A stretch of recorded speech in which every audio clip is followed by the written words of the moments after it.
The blueprint revisions for the downtown office complex covered my kitchen table. Red ink corrections marking structural modifications that would save the client $2 million in construction costs. I finished calculating the load-bearing adjustments for the 32nd floor, cross-referencing wind load specifications against the updated foundation design, when 3 sharp knocks echoed through my apartment. I'm Victoria Nash, and for the past 14 years, I've been a structural engineer specializing in high-rise construction. My consulting firm, Nash Engineering Solutions, has designed earthquake-resistant frameworks for buildings across the West Coast, including the 70-story tower that now dominated the city skyline 10 blocks from my apartment. But most people who knew me casually, including my landlord, thought I was just a tenant who worked from home doing computer stuff. The knocking continued, more insistent now.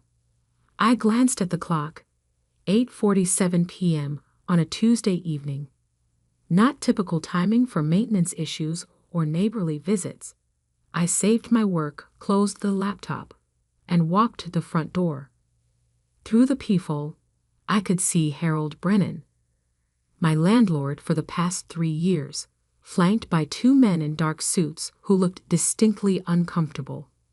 Harold's usual rumpled appearance had been upgraded to what appeared to be a new jacket and tie, though the effect was somewhat undermined by his perpetually anxious expression. I opened the door, maintaining the polite but distant relationship we'd established since I'd moved into the Meridian Towers apartment complex. "Good evening, Harold. Is everything all right?" He shifted nervously, clearly rehearsing whatever speech he prepared. "Victoria, I need to discuss some changes to your lease agreement. May we come in?" The 2 men behind him said nothing, but their presence was obviously meant to convey authority or intimidation. I stepped aside to let them enter, curious about what had prompted this unusual evening visit. My apartment was spacious by city standards, 2 bedrooms, 2 bathrooms, with floor-to-ceiling windows overlooking the financial district. I'd chosen it specifically for the home office potential and the structural integrity of the building itself, having reviewed the original architectural plans before signing the lease. The rent was reasonable for the location, and Harold had been a hands-off landlord who generally avoided tenant interactions. "Can I offer anyone coffee or water?" I asked, gesturing toward the living room furniture. Harold declined, but one of his companions, a thin man with calculating eyes, surveyed my apartment with obvious assessment. He noted the expensive computer equipment, the engineering texts on the bookshelves, and the framed certificates from various professional organizations. "Victoria," Harold began, his voice carrying a forced confidence that didn't match his body language. "The real estate market has changed significantly since you signed your current lease. Property values in this area have increased dramatically." I nodded politely. Market appreciation was hardly news in a city where tech growth had been driving construction booms for years.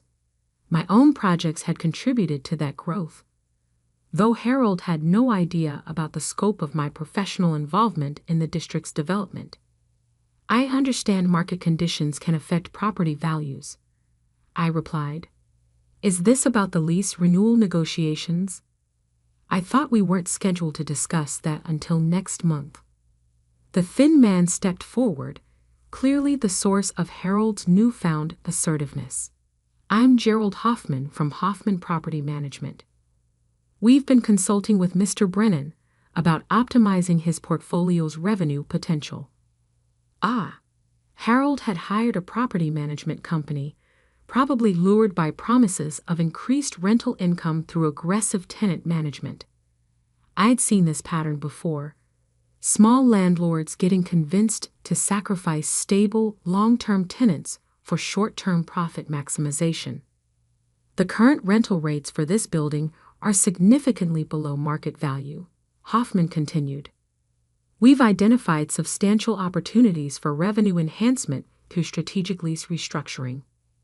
Translation: they wanted to force out existing tenants to justify massive rent increases for new ones. It was a common gentrification strategy, though typically implemented with more legal finesse than this evening's intimidation approach. Harold cleared his throat. "Victoria, your rent is increasing to $4,500 per month, effective immediately.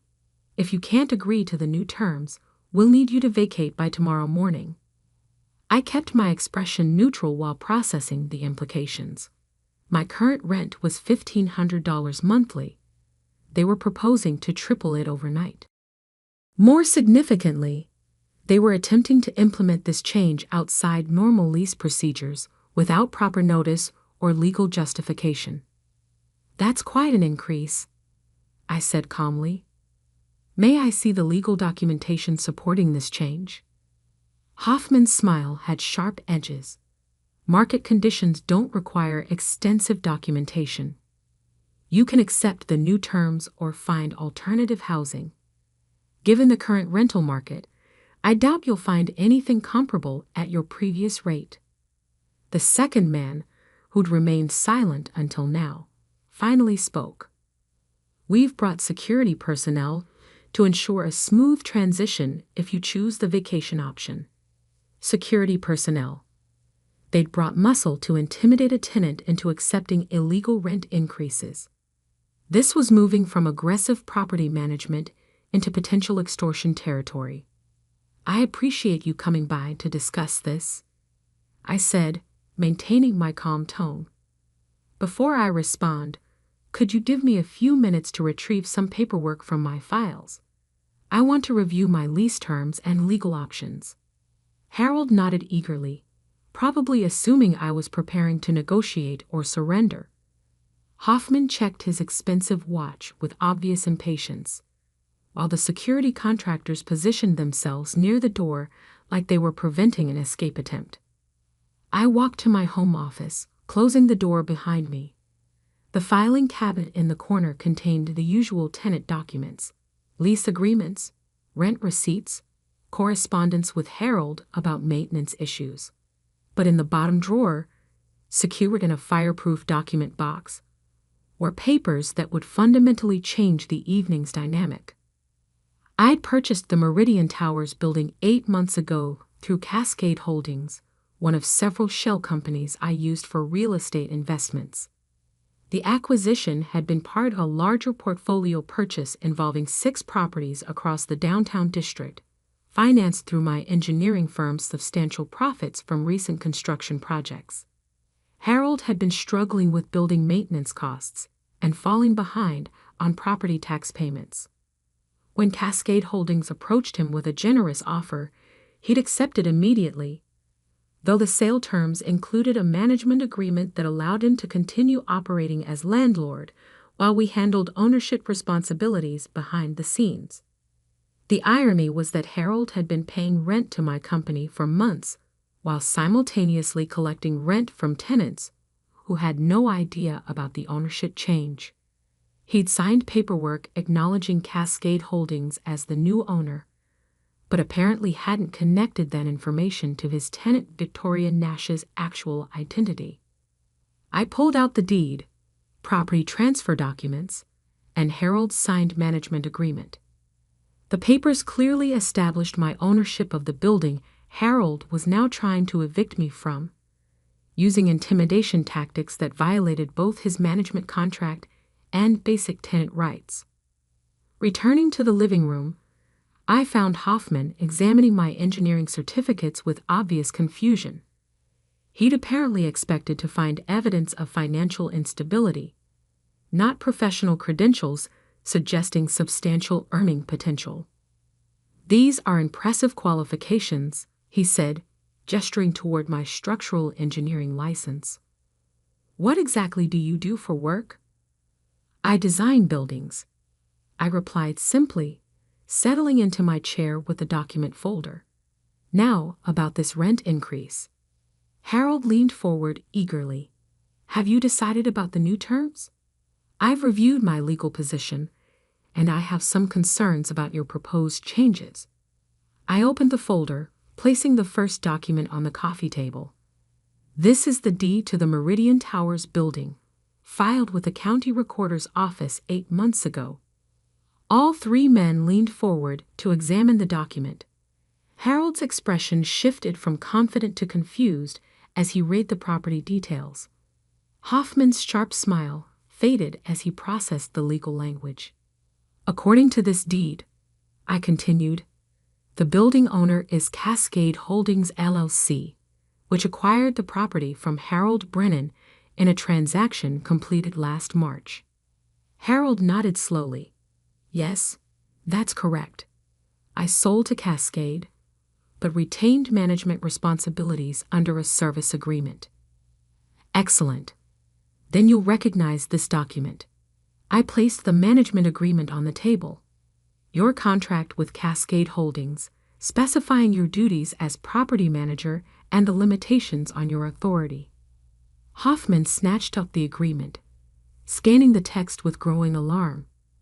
The contract clearly outlined Harold's responsibilities and explicitly prohibited arbitrary rent increases without owner approval.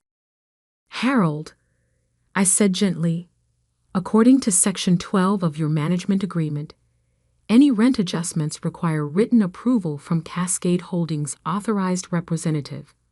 Did you obtain that approval before tonight's visit? His face had gone pale. No, I thought. Hoffman said market conditions aloud. Market conditions don't override legal contracts, I continued. More importantly, Section 15 prohibits intimidation tactics against tenants, including threats of immediate eviction without proper legal notice. I placed the final document on the table. This is Cascade Holdings' Articles of Incorporation, filed with the state. You'll notice the authorized representative's signature matches mine. The silence that followed was profound. Harold stared at the documents, slowly connecting pieces he'd somehow missed despite signing them months earlier. Hoffman looked like he was calculating how quickly he could distance himself from the evening's activities. Your Cascade Holdings? Harold whispered. I'm the principal owner, yes, which makes me both your tenant and your boss, Harold. Though after tonight's performance, we need to discuss whether our management arrangement should continue. The security contractors had stepped back toward the door, clearly recognizing that their services were no longer required or welcome. Hoffman was examining his phone, probably searching for exit strategies that didn't involve legal liability. This is impossible, Hoffman protested. Property owners don't rent apartments in their own buildings. Why not? I wanted to live downtown near my work. This building met my requirements, and the apartment was vacant when I moved in. The fact that I later purchased the building doesn't invalidate my tenancy. I stood up, gathering the documents. Harold, your management contract included provisions for situations like this. Tomorrow morning, I'll need you to provide a written report explaining tonight's attempted rent increase and the rationale for bringing security personnel to intimidate a tenant. Victoria, I had no idea. That's precisely the problem. You had no idea who you were dealing with, what legal authority you actually possessed, or what consequences your actions might have.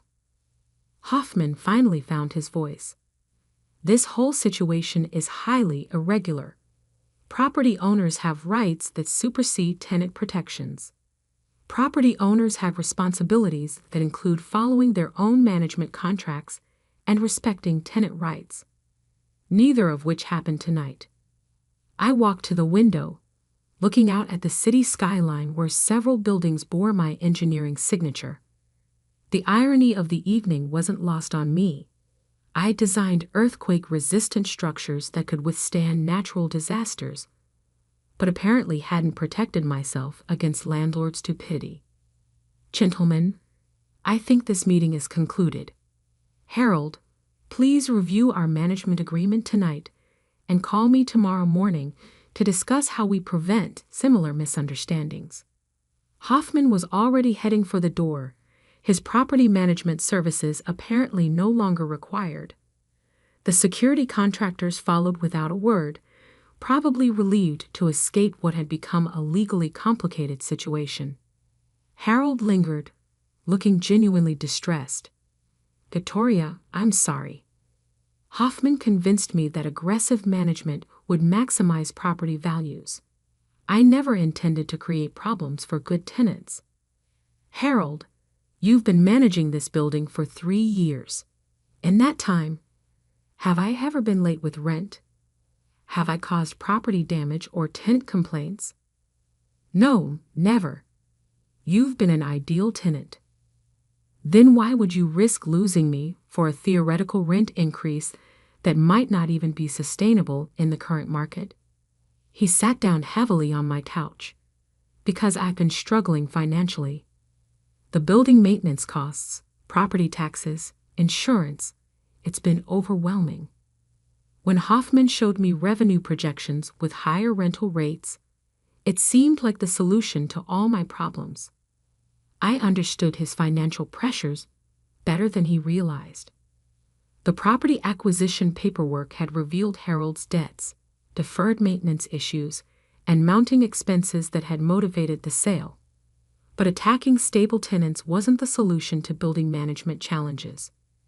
"Harold, financial problems require sustainable solutions, not quick fixes that alienate tenants and potentially expose you to legal liability." Over the following hour, we discussed the building's actual financial situation. Harold's management approach had been reactive rather than strategic, addressing problems as they arose instead of planning for long-term sustainability. Higher rental income was indeed possible, but through unit improvements and strategic marketing rather than intimidation tactics. "What happens now?" Harold asked as our conversation wound down. "Now you continue managing the building under our existing agreement, but with better understanding of your actual authority and responsibilities. Cascade Holdings will also provide additional resources for property improvements that justify gradual rent increases through normal lease renewal processes." And the Hoffman property management contract. I'd recommend terminating that immediately. Their approach creates legal liability without providing sustainable value. A week later, I sat in my apartment reviewing engineering plans while Harold knocked on my door again, this time alone, during normal business hours, and with a much more professional demeanor. "Victoria, I wanted to update you on the building improvements we discussed." I invited him in, noting his more relaxed appearance. The stress that had driven him to desperate measures seemed considerably reduced. "The property management contract with Hoffman has been terminated," he reported. "I've also scheduled consultations with contractors about the lobby renovation and elevator modernization projects." "Excellent. How are the other tenants responding to the improvement announcements?" "Very positively. Several have expressed interest in lease extensions once the upgrades are completed. No one's mentioned the awkward visit last week." I hadn't shared details about our unusual landlord-tenant-owner relationship with other building residents. Harold's learning experience didn't need to become neighborhood gossip. "Harold, I have a proposal that might interest you. Cascade Holdings has been considering property management expansion, and your building experience could be valuable for our other holdings." His eyes lit up with genuine interest. "What kind of expansion?" "We've acquired properties throughout the district that need experienced local management. The compensation would be significantly better than your current arrangement, and you'd have proper company support instead of operating independently." Over the next month, Harold transitioned from struggling individual landlord to regional property manager for Cascade Holdings' real estate portfolio.